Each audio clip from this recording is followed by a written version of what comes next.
Hi, this is Damien from AtHope, and I am talking to a person on the phone. You won't be hearing their voice, but you'll be hearing my responses to their questions. What I would like to probably do is restate the questions so that the people that are listening can actually hear what's being asked to me.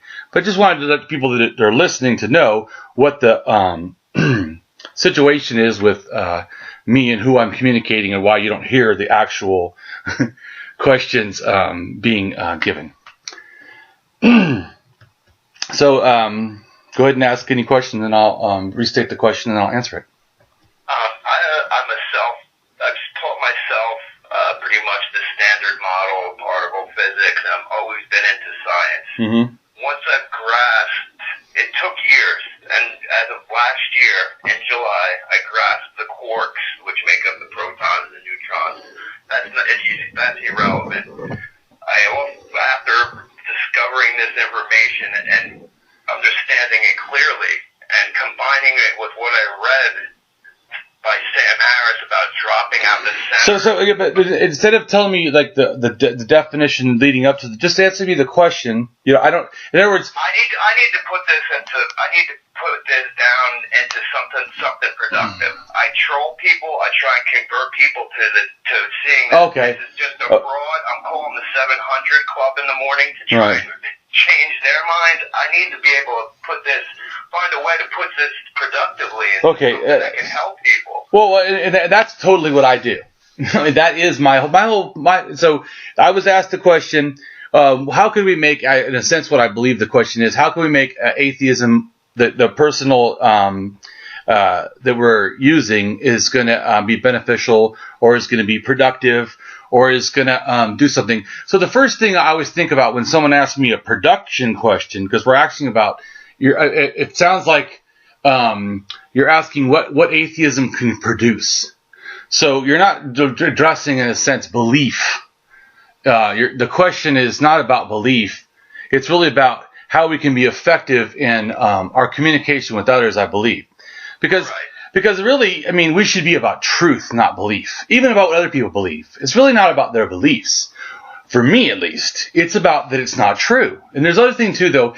I don't just focus on what's not true, because there could be two true premises, and doesn't mean that they're beneficial to the individual involved. In other words, it is true that manure comes from animals.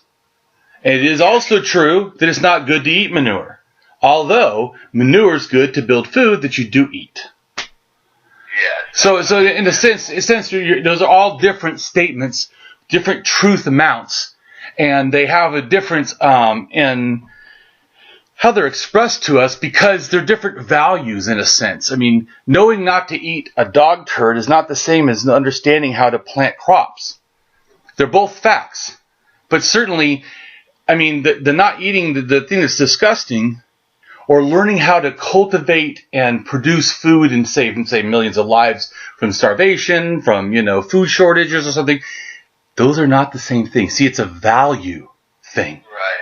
So this also is, I'm an axiologist. So you're talking to someone that is an axiological atheist, which is basically like an easy way to understand, it's a value theory and a value science atheist. What it means by value, though, is not like your values. Those come from your value. But value is like how you place your structure on the world and you analyze it. In other words, like we said, if you asked you, how much value is manure? You would say, well, nothing. Oh, well, but it's not nothing. See, because actually we know a fact that it has a value that's positional to a certain incident or thing.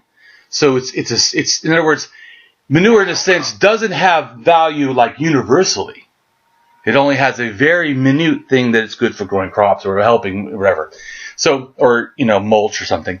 So the point is, though, it would to say that it would not be true to say that manure has no value.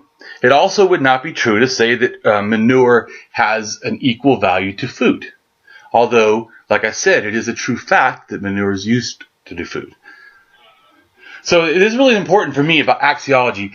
I know it sounds to some people like it's an abstract thing. It's really not. It helps you navigate decisions. It helps you navigate evidence. It helps you navigate moral choices. In other words, like, how should I present myself as an atheist? So that's the question probably I'm asking in the bottom line, because I feel right. So people that believe that. So first off, basically control my life. First off, so hold on a second. So first off, you want to know, like, what is it to be atheist? But see, first off, there's no, in a sense, rules for being an atheist. This is what I think a lot of people have a real confusion. Atheism, in a sense, is not a thing. What it is, it's a conclusion that theism fails. That's the biggest thing that it is, if you're going to say it's anything. Or it's just the real, well, what I'm saying is, or it's the lack of a God, in a sense that you're lacking belief in a God. With that, because in other words, I can lack belief without justification. See what I'm saying? I mean, usually atheism is justified. Most people don't walk around and go, I'm an atheist, and you go, why? And they go, hey, you know what? I just woke up Tuesday, and I just decided that, you know what? I'm going to stop going to church, and why and believe. No, that's not what happens. I mean, that's what Christians or religious fanatics like to think that atheism means. That somehow, we don't like God, or we just want to do our own thing. Is just absolute nonsense. Because really, if you look at the stats, at what atheists do and what Christians do, we do less divorce, less spousal abuse, less addiction, less, child abuse. We have, or at least, I don't remember all the stats on each of those statistics, but there is a general thing that, in a general sense, because like I said, I'm just talking colloquially in a sense here, because I'm not using actual facts on each one, but I'm just saying that in general, that there is a difference, and it's noticeable, it's registered. I'd have to go to Pew Research, I think, has a thing of the difference between atheists and religious, or Christians, I think it is. But Christians, they claim they have all the morality because of their faith. I disagree. Like, all those things you just rattled off that are facts. Yeah. That's what I've been thinking for years and years, and through the internet and reading, I came to this conclusion that there's no proof for what they claim, but yet they claim to have this stranglehold on everything that's correct, and without it, there can't be morality and peace and stuff like that. And I'm just like, I come to the blistering point, I guess, and today I finally woke up and wanted to just hear somebody tell me that I'm not crazy. I mean, I guess calling the 700 Club to try and debate with those people is crazy, but I mean, I've come to this point where I don't know what else to do. Like, should I donate time to humanist groups or food? Okay, it sounds like that's a different sense though. That's a meaning question. And like, in other words, what meaning do I have in life? So in the sense that I don't feel that's really an atheist question. Other than, to me, atheism should lead to humanism to me. I mean, because it's just simple like this. So let's just say atheism is true, which of course to me it is, but I'm just making, I'm showing you how it doesn't even matter. See that I'm sidestepping that for a second, just philosophically, just think, not argument. If it's true, then it leads to something. You see what I'm saying? In other words, if it's true, I'm trying to understand. So if atheism is true, then we're alone in the world in a sense. But see, the Christians try to say, well, then you don't have morality and anything else. Yeah, but they don't understand morality is something we created. It's a social construct that we decide on between people. So in a sense, I mean, to me, because it's like there's a lot of confusion. So to me, morality is like a major architecture. Then inside of that major architecture, there's morals, values, and ethics. Value, like I said, how you place things and understand things, and then what you decide to value from that point, in a sense. And it also has to do with values and culture and religion and all these things pushed socially onto you, and from your own internal, desire also. So that's values. Anyways, then you have, and those usually build the foundation to what becomes your morals and your ethics. So to me, the difference between, for me, moral and ethic. Moral is the personal, it's the subjective because it's about me. In other words, usually when someone says, like, I'm doing something virtuous, or like you were saying, maybe we could, as an atheist, help homeless, or go to a shelter or donate money. So what you're addressing, though, is you're addressing, meaning things that are have value to them. See, when you said, let me explain it. So when you said, should I donate time? So what you've already showed me is you have a value for donating time, but it's not really donating time to the value. It's actually deeper than that. So the thing is figuring out what it really is. So what's deeper than the superficial is that you see that there's a need, right? That's the real value. The value is that there's a need you need to fill. Because, otherwise you wouldn't do it. In other words, you wouldn't go to Donald Trump, and I'm not saying you like him or don't, I'm just making, he's a billionaire. You wouldn't go and buy him free lunches for a week, and then feel proud about yourself that you had helped humanity. It's ridiculous to do that. So, to me, an atheist starts, in a sense, in only reality. We limit ourselves to just what we can know, sense, feel, to realize, rationalize. We stick in the realm of the knowledge in the here and now, in a sense, not some other world, other time, it's fantasy worlds to me. So the Donald Trump analogy was perfect because it's like I have a feeling that I have, not saying that I'm above anybody, but I have more knowledge scientificically than some kids who go to college for 8 years. But it's more along the lines, I feel helpless. I feel like I'm going against everybody who believes in this nonsense that won't listen to anything I have to say. So if I donate my time or do something... So let me ask you another question. So you said that, because I'll try to address, don't go on and on. I'm going to try to address what you said. You're adding, it's like you asked me 10 questions, and then you explain, and it's like, then I forget what you even talked about. Right. Or what you. Like a feeling of helplessness is what it Right. So let's talk about what is a feeling of helplessness. What does that mean? When you said that, you said I have a feeling of helplessness. What do you mean by that? Our politicians, the vast majority believe that they're going to see Jesus before they die. Okay, but hold on a second. So don't keep explaining. Just say your thing, and because I wanted to address it. So you said, what if a politician believes in Jesus? And my response would be, so? Politicians believe that, you don't need to worry about the environment. That's more important to me than if they believe in Jesus. Now, because in a sense, the belief has to be positional on what it relationally affects to me. So that's how else can we assess its value and know its true value? But to actually look at it and assess how it applies in the world. So if someone just believes in God, like Donald Trump says he believes in God, I do not believe for a fucking second that guy believes in God. Well, if he does, he surely doesn't believe in the Bible, because, when they asked him to quote the Bible at a prayer thing, he goes, what's your favorite book, verse of the Bible? And he goes, moralized it or something, right? Yeah, he said, Corinthians 2, right, or something, right? Yes. Yeah. That guy has never heard that in his life. No. So he would know. But anyways, my point is, but if he does or doesn't, does that really matter? In other words, like if he thinks that the best thing in the world is eating cotton candy, does that really affect you?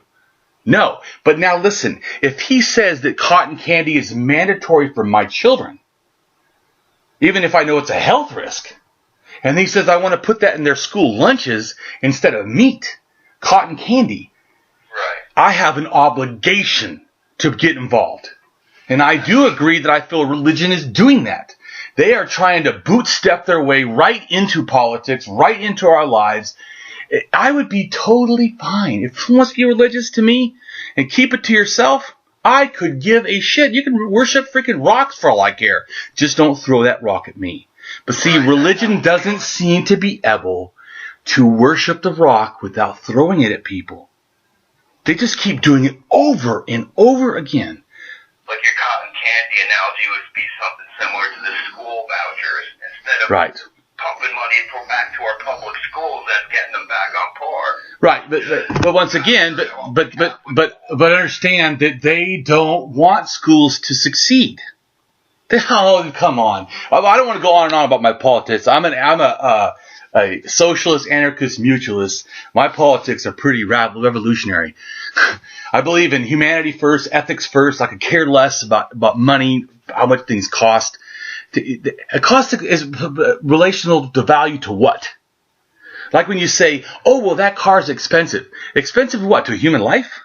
Is it that expensive? How expensive is a human life? When they say, like, oh, well, somebody died. How expensive is that life to us?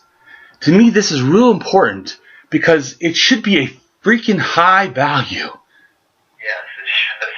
It's not. And if it was, this automatically, just like I believe the conclusion of atheism follows that once you understand you're alone in the world, the thought should be, well, then if I want to survive and flourish, I just might need other people. And if I need other people, it probably is better if I don't punch them in the face when I walk by, for them to actually want to help me or maybe not, at least not hurt me. And so it already is building into me a morality of exchange almost. It doesn't mean that I'm saying every atheism is limited to a morality exchange. I'm just saying that to me it's almost like default response. Unless you were an atheist and didn't want to live, you had no desire to live in reality and stuff, then it wouldn't matter. But if you do, I don't see how you could say I'm an atheist and I accept science and live in reality and then say people don't matter. That would be the most bizarre. But it's so weird. Some seem to do it. I don't know how. But then again, they do a lot of things that doesn't make sense to me. But I keep addressing because I keep going, what? It's like everybody in the movement likes to call themselves a skeptic. I am not a skeptic. Not in any way, shape, or form. I don't value it. The only thing I value skepticism is methodological skepticism, which really is a form of rationalism that Descartes kind of came up with. And I kind of use it also as a main thing of why. But it's that all the methodological skepticism is basically saying is you need to test all beliefs, including your own. That's it. Constantly. And updating for accuracy constantly. And then removing beliefs that are not valid. Constantly. In other words, like people say, you came to the conclusion of atheism. Well, I would keep looking for evidence to debunk myself. I haven't. The more I look, better I feel. Stronger. People are like going, oh, you're such a strong atheist. And I am. I'm 100%. I'm not agnostic at all. 100% atheist. In fact, truly, I don't even value agnosticism either. I find agnosticism to be a version of skepticism. Once again, there is a problem for me. Skepticism is not a method for truth. It is a method to attack truth. It is a method to attack falsehood. It is not in itself a method of truth. You cannot use skepticism alone to use to find truth. It is not a tool. In other words, it is a tool in a sense of doubt or at the most inquiry. But inquiry does not prove truth. In other words, if I would just grab every study that ever came out, whether they were pseudoscience and science, and just threw them all at you, if you had no standard to evaluate them, you would not be able to make a judgment. Or you would have to say, to me, if you're what I call, there's a philosophy word for it, epistemically rational. Epistemic has to do with knowledge or beliefs. And so what I'm just saying is I'm careful, very, very careful in how I do beliefs. That's how these missionaries work. With that word you just said, they go into places where they don't have the knowledge. Yeah, of course. They have the basic food to live, and they say, Jesus will give you this, or whoever will give you this, and they use that. That's like they're like a weapon almost. I would be happier with people like you said that try and debunk themselves at every left and right and center to prove themselves wrong. And when you can't, you have to come to a conclusion that's intelligent. Yes, exactly. And I can't find that. I can't find anybody that will listen on the other side of the fence, so to speak. Well, but this. So I have a question: do they have to? Yeah, well, do they? The Catholics. I know, but but don't explain. Answer the question. Do they have to listen? They really don't. They really don't. Just like us. In other words, but that's a secondary issue. In other words, what I do, I don't group things together. In fact, I really, and more every day, cannot stand generalizations, or at least hasty generalizations. It's not that generalizations itself aren't bad. It's just that we are lazy thinkers. We like the Cliff Notes. But the problem is, Cliff Notes is not a way to take the whole course. No, you're not going to get an A. I mean, you're going to get something. But see, if you can't get an A, then you as a thinker should say, well, then how sure should I be about these beliefs? Or even disbeliefs? So you need to be careful. To me, but that doesn't equal that I do doubt. What it means is I have never reached the level of evidence required. So it's irrelevant. Right. So in other words... But that's why you're saying you don't like being a skeptic, because that means you'd have to give it a thought that it might be possible. Even you've done your research. You found nothing. Yes, exactly. Well, but I also mean that I don't use it because I don't find skepticism as some kind of blanket that helps to get truth. Right. I find it's like to me, and I'm not, like I said, I'm not against skepticism. I'm just saying it's a Phillips head screwdriver, and people are using it to paint walls. People are using it to, open up cans. They're using it to kill people. I mean, they're using it, whatever. I'm just saying, they're to cut trees or whatever. It's like you're going, what are you doing? To me, as a rationalist, I'm like, why are you working so hard? It's like cleaning the floor. Like, I'm going to clean the floor. You're like, but you're using a toothbrush. Why? Why are you doing that? In other words, let's just say, if you want to sell me on skepticism, show me how it gets the most accuracy. If you could show that, I'm all there. But you can't, because skepticism, by its very nature, cannot affirm anything. Just like agnosticism. The belief, because I don't consider agnosticism to be an epistemology that's even valid. It's for philosophy, because it actually violates the concepts of philosophy of belief and knowledge. And also epistemic certainty, because agnosticism says, if you can't have 100% certainty, you have to be agnostic. I have a question. How do you know that? You're just making a claim. I mean, if you can give me a justification of why that's valid, and then they're going to say, oh, well, then no one knows everything. Once again, that's a hasty generalization. How do you know everyone doesn't know everything? Right. And they say, well, no one can know everything. Once again, it sounds like you know that. You say. The claim itself is what's flawed. But what I'm saying is that it's not wrong to give claims. I'm not saying that, or even have beliefs. But you have to think, at least my way. I use this, I'm inventing, but actually it's called methodological rationalism. Because to me, you slow down and you put an architecture on everything, and you make everything forced to your will, not you forced to theirs. In a sense, what I'm saying is, explain it this way, a little bit easier. So, I used to be a truck driver, and I also taught 100 truck drivers. One of the most annoying things is getting them to get directions, because nobody knows how. Because we're used to letting the people give us directions instead of us demanding that we take them where they're appropriate to us. Let me explain what I mean. People like to say, oh, well, you go down about, I don't know, you'll see a McDonald's. Right. No, yeah, keep going. No, don't stop there. That doesn't even, you're like, why did you tell me then? You just added a abstraction for no reason, add more confusion. But anyway, so what I do is when they say that, I go, okay, I stop them. Okay, so you said that I start here. I don't even listen there. I invalidate everything they just said, in a sense, because I am saying to them that they have to fit what I need. In other words, I don't want to hear McDonald's. Like, no, don't tell me McDonald's. I don't want to hear about Big Tree. One time somebody actually told us, a truck driver, in Seattle. Not in Seattle, it was in Spokane. But anyways, it was Washington State, where there's big trees. And the guy goes, just go to the center of town, you'll see this big tree. Oh, you will not miss it. Well, guess what? Could not find a big tree. And so I had to call again and say, dude, I'm right here in town. I'm lost. And he goes, did you see a big tree? I said, dude, are you kidding me? There's gigantic trees all over the place. How a big tree? And then he ended up picking me up, right? And driving me till I could see, you know, how to get there. Then I'd go back to my truck and then drive my truck. But as I go, he goes, "Oh, see, that's a big tree." Like, I'm like, "Well, that is a big tree, but I mean, how was I supposed to know what's the picture in his head?"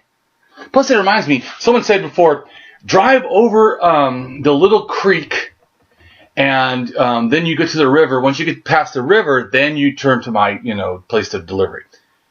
And I was like, what's his opinion of creek? What's his opinion of river? I mean, because I started passing, I saw this thing, I go, "Is this a creek? It's small, but I mean, is this the river?" Could be a sewer.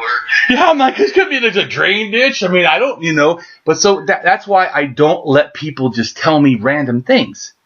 This goes back to, like I said, the directions. I would say, okay, so I turn left where? And they go, "Oh, you don't have to worry about turn left. You just go north." I turn left where? You said left, correct? Or is it not left? Well, now I think about it, maybe it's right. Okay, so I turn right. Hey, turn right, and you don't have to worry about that. Just go north. So I turn right. See, I don't even care about all the other abstraction you just said. I just let it go and just focus. The same thing we talk to people to me. When they're like, "Oh, this. You stop them, like I did to you. I stopped you. I focused you. The same thing you do with theists. I masterfully do it all the time. It's just talking to them like you have authority. Because in a sense, if you're the one that's communicating with them, both of you, in a sense, have an equal shared authority. Now, you know that they're going to use social capital, like their religion is famous, against us. But in a sense, in reality, we actually have the same, bearing and social weight. The difference is this. See, what happens is they tell you to feel ashamed, and then we do. That's what happens. And so what we need to do is when they tell us to feel ashamed is to realize that they're wrong. There is no shame. Just like when they say, well, some kind of sex is bad. And I go, see, that's where you're really confused. There is no such thing about immoral sex between consenting adults. I could definitely agree with that. Well, what I mean is, it doesn't matter if it's natural. Because, see, you could say a naturalistic fallacy that just because poop is natural, or whatever I'm saying, just because poop is natural that we can eat it and actually causes, Right. So just because something's natural, I don't like. I mean, it's not wrong that you said natural. I'm just showing you to be careful. Explain natural because give a justification. See, we're so used to making like bullshit statements, and we don't realize they're bullshit because no one ever tells us, hey, can you validate that? Most people, either they agree with you, they don't care, so they barely listen, or they only half-heartedly challenge. They kind of like go, because they don't want to deal with you, or deal with me, or whatever. So you have to understand that, and I have to be extra patient. I have to be extra tolerant, because am I not trying to do something positive, as you said at the beginning of the call? And that's what I try to think of every time I talk to someone. I try to first see them as a fellow human. I try to do the one thing they seem not to be able to do. And that is relate to other humans as humans of worth, of equal worth. They don't do that. Wouldn't it be odd for me to feel better and then do that same behavior to them? Right.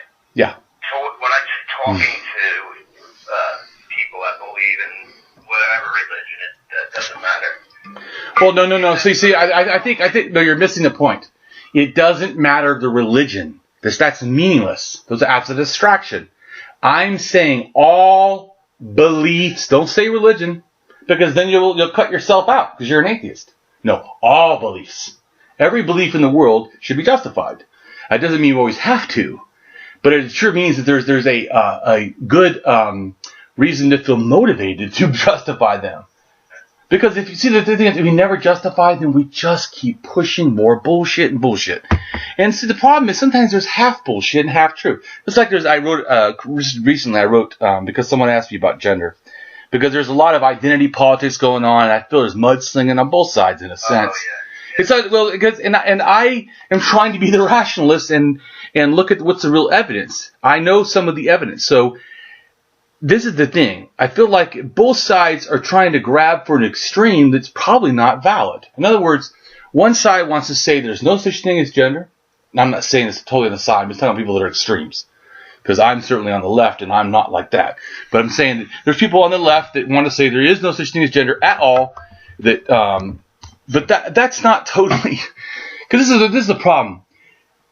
Gender is in your brain, in a sense. Your biological is a separate thing. Your gender is how you see yourself in the world. Right. Yeah. So I mean, they're right that it's there, and they're right that a lot of the what we think of as gender, like this is male, this is female, is socially constructed. That does not mean that there's no biological. That would be insane to say that also. So to me, both sides are, because the one side in a sense is saying it's only biological and there isn't anything else in the sense that can have a variation of why you're gender, and then the other side saying the opposite. So, but once again, I'm not for black and white thinking. I want the truth. And you know the great thing, just like safety generalizations, black and white things are often not true. Because once again, I feel like we do, and I'm not saying all black and white, I'm just saying we like shortcuts. Our minds love to not think. We're the laziest thinkers, I'm telling you. Amazing that we're such high, functioning, primates, and yet we don't really like to think a lot usually. I see that getting worse and worse too. I think as I watch my kids and stuff, they want the easiest and fastest way to get things done. So you have to appeal to that. In other words, why fight it, right? That's natural and it's not harmful in a sense. In other words, what I'm saying is, so we have to be better at stopping and just getting the precision at things because they're doing the opposite. So it requires, to me, a good thinker to first be a model for good thinking. In other words, it's not good to call yourself a critical thinker and then immediately use tons of hasty generalizations. And when I mean by hasty generalizations, are things that really, like if I said, well, I met one person that was black, so that person wore a hat, thus all black people wear hats. That's ridiculous, or they say, I met 3 people that wore a hat that were black, so all black people wear hats. Because I met 3 people all people that I know are black, or all 3 wear hats, thus all blacks wear hats. Or whatever, all Native Americans live on a reservation or something. Because everyone I know that was Native American lives on a reservation, and I know that. Yeah, but that's not true. That's not even close to true. So, once again, like I said, that we like that though because we don't want to research. Research is hard. Thinking is tough. We are, like I said, but then I have to, because I know that, how angry can I get? People are born that way. Society creates us that way. That doesn't mean I accept it. Hell no. I don't accept that at all. But it means, but it means I have compassion. That this is a deep-seated problem. That a simple solution cannot fix. So it needs to be a varied solution that is difficult. But people don't like that. So the answer is, how do you solve the problem? I can send you a thing. If you want to, I'm telling you, my way is good to debunk stuff. I was able to calm you down. I was able to manage your thing. I manage most people. And it's not that I'm something special. I have a counseling degree. I also took intervention classes because I was going to be an alcohol and drug counselor or therapist. So I took, I think it was like 4 classes on intervention. And I was thinking about doing that because, dude, some of those people get like $1,000 to $2,000 an hour. An hour. Well, in a sense, let me explain what I mean by that. So, like, say if I'm a good interventionist, because I'm pretty good at doing stuff, right? So, say someone flies me to Pennsylvania because their kid is an addict, and they want me to help them. So, the reason why is because there's not that many really good interventionists. That's the problem. It is, well, because it's just like, debate or something. Like, say, how many Christopher Hitchens are there? You know what I'm saying? So, that's in a sense. Well, in a sense, what I'm saying is, there's always going to be a few people. So I think that's, any atheist that listens to this and thinks that there's only one Christopher Hitchens, you're deluded. That man is not God. That man is not special other than anyone else ever been born. He just did something credible, which is the same thing that I'm doing and the same thing a lot of atheists are doing. I think that hero worship is a bad thing. You should be honoring a person, we shouldn't be worshiping them, to me. But anyways, I'm not trying to dog Christopher Hitchens. I like them a lot. The first Hitchens video I watched was only a couple months ago. I've never really gotten to the point of. But let me say I really like him a lot. So in fact, I would say he's close. It was best of anybody's ability, I would say. Yeah, I would say he's a lot closer to kind of like my style. But my style is like a lot of different atheists. It's not like one thing but it never really started with other people's atheism. Dude, I became an atheist about 10 years ago. I became an atheist through college. I never knew an atheist. I never thought about being an atheist. I never doubted God, never questioned God. I mean, I questioned how Christianity was handled by some people. I never thought it was fake. I just thought the people running Christianity were insane or evil or whatever the hell. But I didn't think that the actual... But I know the Bible to me is evil. So the reason that the people end up being, in the sense, doing, evil crimes is because the Bible goes ahead and basically, accepts it and promotes it.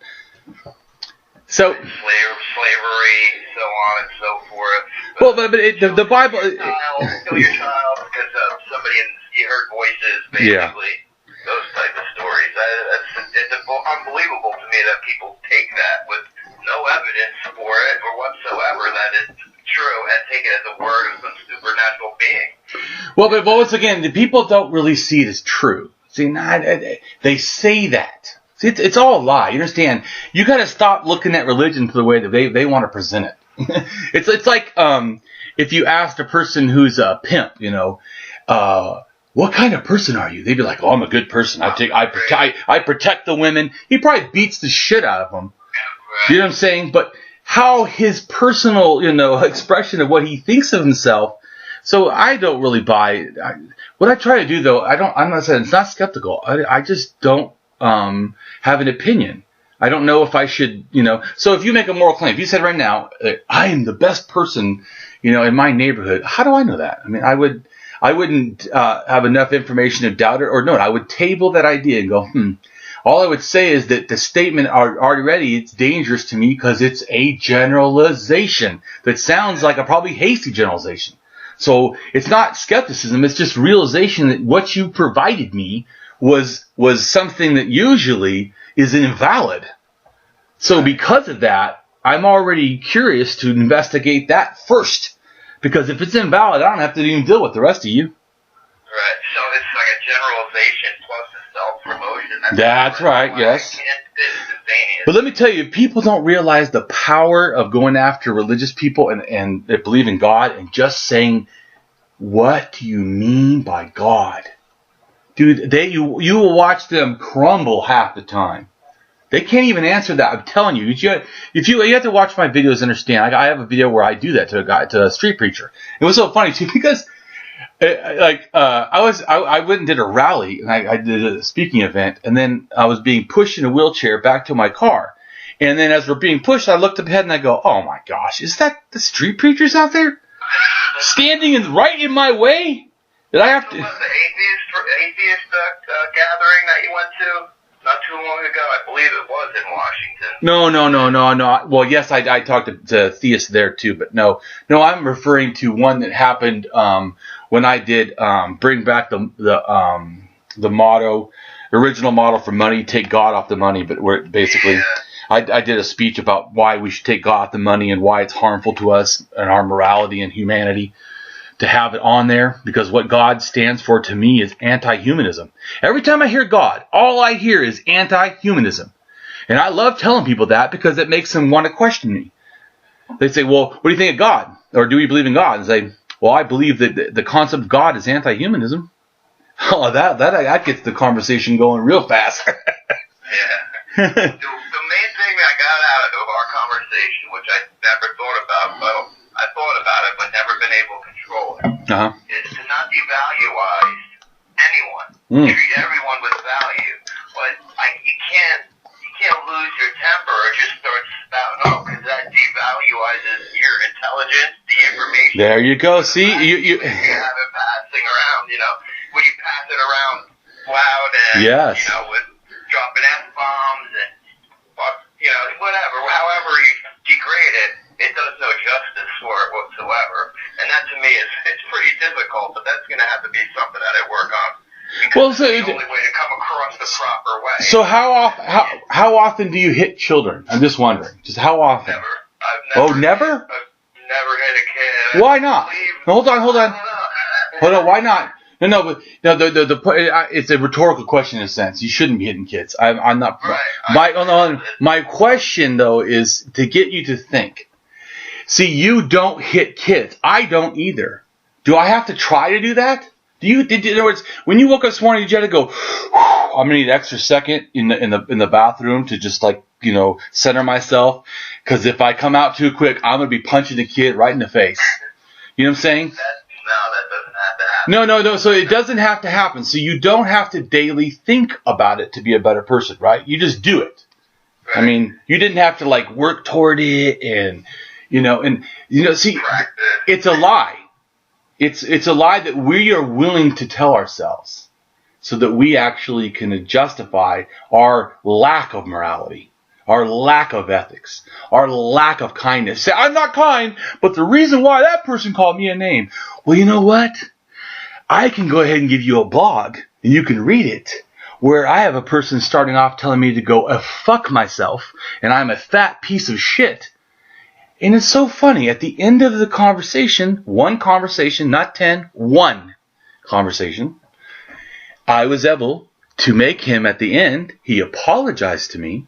He said that I was right. He now sees that I am only a person trying to get accuracy, and that's actually a good way to live. Dude, I mean,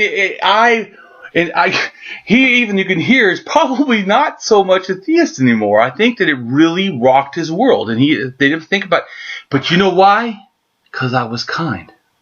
Because he said, fuck you, and I said, I'm a piece of shit, and I said, why would you say that? It's like, I can't remember, well, I didn't say that exactly, something like that, I can't remember the whole, but anyways, I addressed his thing, and he's calling me this, why? Now, he's got to justify it. I'm asking him, justify it. Well, now that puts him in the hot seat because, in a sense, he gets to take a mirror and look at his immoral action. What did you do to me? And look at how I'm responding. Dude, that makes him feel a guilt and shame inside that telling him fuck you back never would have done. But even better, I used that initial little bit of shame because I'm basically holding him accountable that what he said is wrong.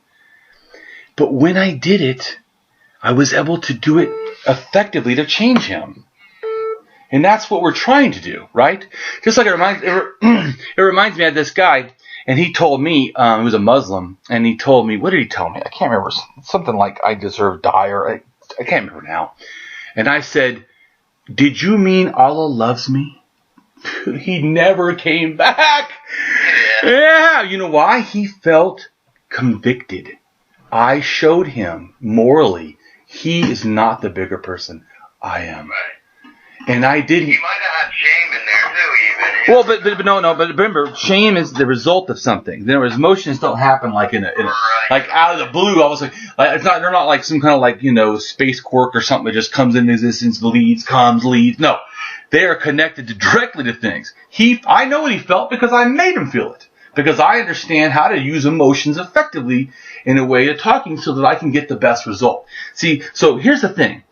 I have a lot of talent. I could make most people feel bad if I wanted to with my communication. But see, I don't, because that's not a good person. And I don't want to be that. I look at the world and I'm like in terror at the level of violence, the level of hate. It's freaking scary. Anyone should be scared. And it should make us not want to hate, because why would we want to live in that kind of world? Because, see, it has to go back to, see, what hate does, it removes safety. It does a lot more than just there's a mental picture. When it's expressed openly, it immediately removes safety. And not usually even just to the victims, but other people that are bystanders. They're not even towards that. Like, say if someone were to be a racist towards a certain race, other people watching, you're telling me that none of them feel anything? Yeah. Even if they didn't do something, I guarantee somebody there else is feeling it. You know why? I came from Poland, so I remember hearing all that shit when I was a kid, and nobody thinks anything of it. There's Polish people who are stupid, this and that, and even kids foolish probably were laughing at, but because my family came off the boat from there. Yeah. Then I have a feeling. I have more feelings for it. I don't understand it. How did they come? Where did that even come from? But we don't have to always understand feelings. To me, in other words, like we always want logic and justification, but sometimes emotions, don't make sense. In other words, what I mean by that is I can watch a show where someone bakes a cake and then wins the award, and I cry because I'm happy they won something because they worked hard. But I don't know those people. I didn't win anything. I didn't get it. They're not going to do nothing for you. Yeah, well, and they're not. I don't even get to enjoy their celebration in the sense of like their family. I mean, imagine if your wife or your child or your, whatever sibling or somebody that's connected to you with your family, when they do something, win something, you feel like you did a little bit. In a sense, it's wrong. Once again, it's a delusion, but we feel that way because we're human and we see everything in a sense, kind of like in a social lens. The more we try not to, it makes no difference. This is just a fact. And it's very easy to see how social we are and how important and vitally important social is to us as humans. Just think in your life. Could you name 5 of the best times in your life? Would you really say that all of them were spent alone? No. Well, and that's usually the thing is that if you look at your life, the most of the valuable moments in your life, and even just think, let's just say you won an award alone, right? This is how social we are. You won this award for something. The moment you win, what do you want to do? Go and hide on a mountain? And not just thanking people, but you want people to share in it, and then and to know because you're excited. But see, what are you excited about? You're excited to let them know. See, it actually really isn't that much about the award. It's you saying, hey, I'm a valuable person. I feel like an alone body over here. And I don't feel safe, and I just want to feel comfort. And so you do things to make people like you, to make people understand. But that's not a bad thing. But we do need to not be like people like us to the point of losing who we are. That's bad, but there's nothing wrong for a moment blending with people because all of us do this. It's not like I'm saying something bizarre. The moment you talk to someone, there's a point where it's almost like the first thing that happens when you talk to someone it's everyone's new. You don't know, everybody's new, so there's a lot of angst and because we always assume we're a lot of us, not all, but a lot of us are somewhat negative. But then again, we've kind of learned through society that society is really usually not our friend. People usually enjoy more picking on us than saving us. So it's in a sense, it's not even unrational to feel emotionally, nervous about things. Although we shouldn't let it hurt us. It's emotions itself, to me, aren't really kind of good or bad. We actually give them that value. But let's say grief. If someone dies, is it okay for me to feel bad? Obviously, yeah. Well, yeah, but society almost tells us we don't have the right to feel bad. But in a sense, that's irrational because a normal human emotion would be to feel bad when something bad happens. Right. But we're taught to so the same thing. When we experience bad things, we don't actually have to take them the way that they're happening. There's a thing called narrative therapy, and it's about in counseling. And narrative therapy basically acknowledges that you don't really so you don't really have this fixed thing in your life where even though it feels like it, where it's this continuous thing that you're always the same person, right? We have this false belief because we're deluded people in general. Well, because we're very psychologically delicate people. But the reason we're psychologically delicate, that was a benefit. We shouldn't see it as a negative because that allowed us to react to things faster. See, emotions are faster than thinking. That doesn't mean they're always accurate. It's quite often not accurate. But they're faster. They allow us to react. Right. So you're saying so we shouldn't see them as negative. In other words, when I say emotions, there's oh God, I just talk about emotions. I mean, it sounds like we've so much poisoned the well against that word and that concept like somehow we should never feel them. We should just be rational. Yeah, that's insane because we're actually completely always emotionalizing. Our brains, that's what we do. In fact, yeah, well, because it's, once again, survival, it actually is better. It's fast. Well, I mean, it's better for survival. It's not in the short term. It's not better for survival in the long term. Thinking is way better strategy in the long term because then you can plan for things. If you're just working on emotional immediacy of the moment, dude, you would never be able to plan, and all you'd have to happen was one time that there was a drought or something, and your food source dried up or the animals left, and you would have died if you didn't leave or what. You know what I'm saying? Right. The thing that I've been jotting down a few things because this has been very helpful. I should say pretty helpful. Right. But people with value. But yes. The D'Souza moved in next door, Ted Cruz. What about the people? I really have I don't see any good in them. So let me explain. So you're asking me to define people, and everyone understand this has nothing to do directly with atheism, although it does have something directly to do with axiological atheism. But see, let me explain something really quick. I'm an axiological atheist. Let me explain something that's different when I say that word that you don't understand. It's not saying I don't believe in God. Axiological is focusing on the value or devalue of the God question. A valuing, a devaluing of the religious or the theistic question in a sense.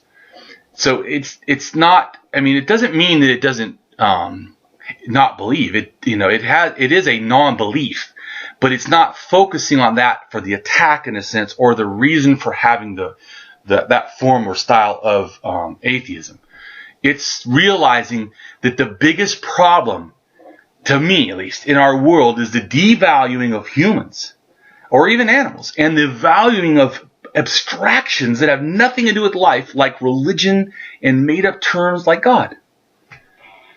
I mean, we're putting value in stuff that shouldn't even have value. A word does not have a body to hurt. It has no nervous system to feel pain. It has no psychology to feel, violated or abused. So I mean, just like it's a joke, and it has nothing to attach dignity to for you to say it deserves respect. See, to me, when someone says something deserves respect, you're saying that something is owed a dignity. But words are not owed in dignity. So you're talking in abstraction. I don't know what you're talking about. So you can say, well, God, you can't don't take the Lord's name in vain. You're hurting God. Yeah, I don't know what you're talking about. How could you hurt a term? I think at the very least, the word God could be used as a digit, as an unknown for what maybe set off the singularity in the Big Bang. Some type of something, but it's not a being. It's not anything that deserves respect. Okay, but see, so hold on a second. I have a big issue with that first cause shit. So what they say is, well, because we look at this world and everything in this world has a cause, it must have a cause or whatever. Okay, first off, if you get, hold on, I know, but I don't believe it. I'm just saying is that when people bring that up, first thing I think is, I don't understand what your confusion is, because this is what I hear them say. Damien, I'm going to use parts of this reality that we do know to make claims about the non-reality and past the Big Bang that we have no way of knowing. Never will. Well, but that's not the point. Let me finish. So they say but see, they're really saying that they're using naturalism to try to find supernaturalism. See? No, sorry. No. Yeah. But also, this is the other problem. They say they can do it, but an atheist cannot use naturalism and claim to know something from that. In other words, they go, well, you can't say it's naturalism because you don't know what's after the Big Bang. Well, I'm sorry. Hold on a second. Did you not use naturalism also? Because you're saying you're limiting in other words, they don't understand. It's probably too big of some people's thinking that I'm trying to address. But what they're trying to say is they can look at nature, because they're saying they look at nature, and that they see that nothing can exist to them without a cause or a causer or whatever. Nothing. But that doesn't matter. The point that I hear as a methodological rationalist is they believe that they can use this world to explain something past it. But they don't believe that I can use this world to explain what could be limited past this. And they don't believe that we can do that too because we don't believe in their God, or we don't because it's begging the question in a sense, or whatever. They're just throwing something out. They're just saying it. They're making a claim. It's not. Reminds me of that Kafka guy. He sounds exactly like this every time I read through anything he wrote or his interviews. He believes that he can have an answer through nature, but everybody else is wrong. I mean, he believes but you see, it's not there. Right now, but you see what I'm saying? Where that's a problem, though. You can't. It's being a hypocrite. You can't say that you can do something, but I can't. Right. Doing the same thing. I mean, if you say you can use naturalism to figure things out, well, then you can't say I can't use naturalism to figure things out. Because I go, well, you can't just use this world. Well, didn't you just use this world? I mean, and here's the thing that I mean is really funny. So you're saying that there's magic when all you have is natural. And I find that to be the weirdest thing because, look, if we just epistemically rational took this evidence here, like what do we have? What do we have to try to understand what could be past the Big Bang? And we look around, we're like, well, there's no magic. So you know the one thing I wouldn't think is past the Big Bang? Magic! The one thing that they say has to be possible past the Big Bang. Well, first off, you don't know it was the beginning of anything. Like, well, that was the beginning. No, you don't know that. I think it was the end. But I don't. Well, once again, you don't thinking. Well, yeah. I'm hoping I think that would be somehow figured out in my mind. But that's not going to happen. That's not going to happen. Yeah. So, but the point is, you don't know. I don't know. But if we were to assume, like them, that we only limit ourselves to the beginning premises in naturalism, how exactly do you get to magic? I mean, you have to have a reason why. What they try to do is say, well, because they don't see any reason of how that it could have happened other than their non-naturalism. Yeah, but how do they know that? What is non-naturalism? They're going to first have to identify what. I mean, I know things that have to fit our physical things, but you could. And there's a.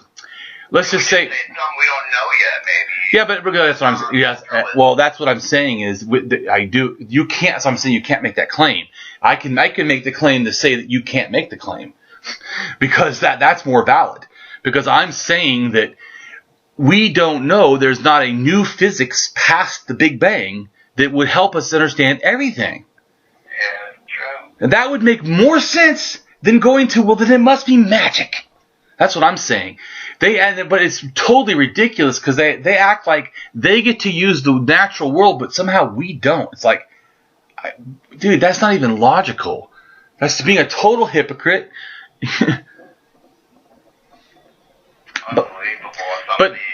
But you see, the thing is, what you do though is, if you have my style, you slow down and you just start breaking down everything they say. And you do it one thing at a time. You don't let them bum rush you with 15 questions, 15 statements. Because they'll do it. They'll go, well, my God is this, and he's this and this and this, and he does this, and Jesus died for our sins, and a Lord and Savior. Whoa, hold on. What is a God? That's what I do. Often, in fact, you watch that one video I do where I'm in the wheelchair. I take on the street preacher. He ends up sitting down, and then he ends up being like, I mean, some atheists, they say watching it, it's almost painful how bad that he's getting taken down. I mean, it makes him look like he never read the Bible in his life almost. I mean, I make him feel, but I'm not trying to make him feel bad. I wanted to make him feel that he has nothing but inaccuracy. So much so that he should not trust what he thinks he believes. I mean, I felt sometimes that I have no desire to read the Bible. I try to. Well, you don't need to. Right, but I feel like if I did, I might have I'd have more of something to just, give back to these people. this isn't how this could happen. Are you kidding me? Yeah. This story you're telling me, this is what you believe? I mean, even just the basic story of Noah, that's ridiculous. And then that, all that. But in a sense that you if you haven't already learned the Bible, I mean, then if I were you, why not read the Quran too? I mean, we're certainly going to be having to deal with that more and more every day. Yeah, I guess. I'm sticking with the physics. So that's the better thing. There's a thing called rational ignorance. It doesn't mean that we like being irrational or something. What it means is that you realize there's a limited amount of time in your life. There just is. And a rational person has to put that into context. How much can I read? How much work and life balance am I going to do, in a sense? Or pleasure or whatever. In other words... It's all pleasure, because, physics... I'm not... Well, it doesn't have anything to do with anything in my daily life. No, but I'm referring to your reading the Bible. Your statement that you don't want to read the Bible, but you do, and I was saying to you that, in a sense, it really doesn't matter. What really matters... In other words, there's other people that have already critiqued the Bible, right? Yeah. Right. So you don't really... What you can do is you can just make a statement, and then if they say... Well, let's just put it this way. I just talked about gender, right? Or I talked about... Let's talk about another thing. I talked about moral emotions, right? Because that's something bizarre that people don't usually think about.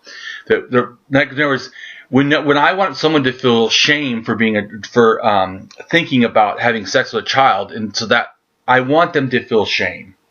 And in fact, if they felt shame, that would be a good thing.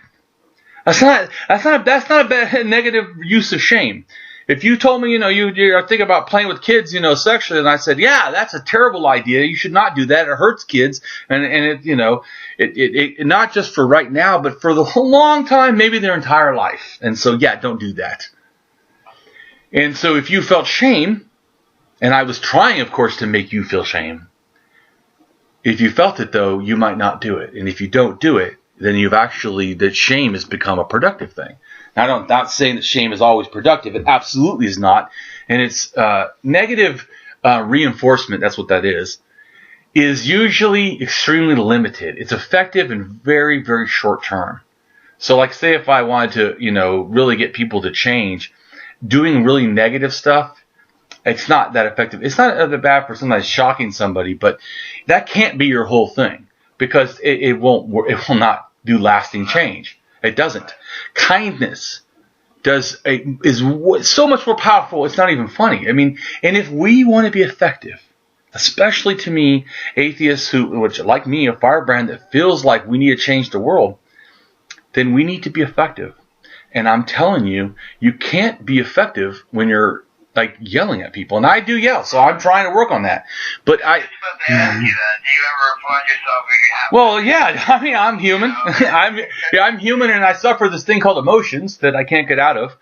Yeah. So, well, of course, and also remember, there's sometimes I'm sick. When you're sick, you're not as good at controlling stuff. So there's a lot of factors that could always happen.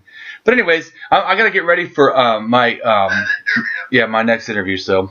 Hey, man, I really appreciate you taking the time to talk with me. You gave me a lot of great information. This is my first kind of step into that.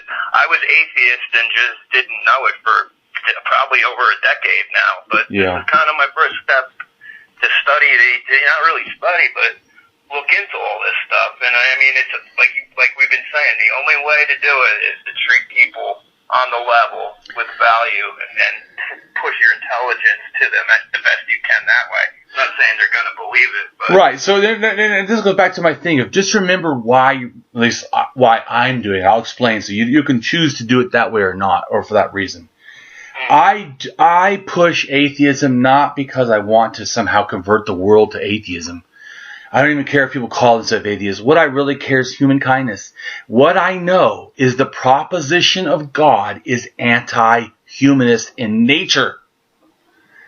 They can sometimes do positive things, but it is never not an anti-humanist concept.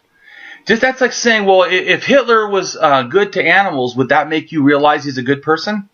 You'd be like, no. So just doing an action didn't turn him good. The same thing that just no. He was an atheist. Well, but it doesn't even matter. He used religion like a master to hurt people. So it really, once again, it goes back to the belief. Does it matter if he believed or not? It only matters what he produced with that, right?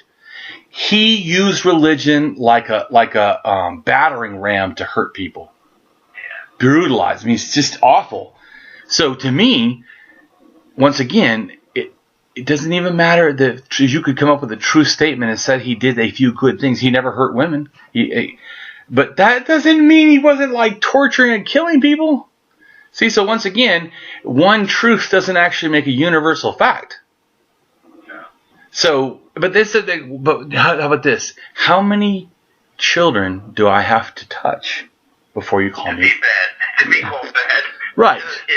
Right. Just the thought is almost bad enough. See, no, I agree. Well, some people are born with a predisposition to desire children. I don't think that mental problem is the problem. I think so. I do what you're saying. We should chastise someone for explaining why they're thinking or have them work on it. Definitely, it's not. So with the shame that I want someone to feel if they tell me that is that they don't go do it. That's the shame I want them to feel. I'm not the thought police. Yeah. I'm serious, and then we shouldn't be. I mean, but it doesn't mean we shouldn't make people guilty for their harmful statements. But I'm just saying, in a sense, I really care about your harmful behaviors. Why I care about your beliefs is because beliefs often motivate or lead to behaviors. So I have to address it. Anyways, I'm going to go. It's good talking to you. Yeah, good talking to you. Thanks again. I appreciate it. Okay. Bye.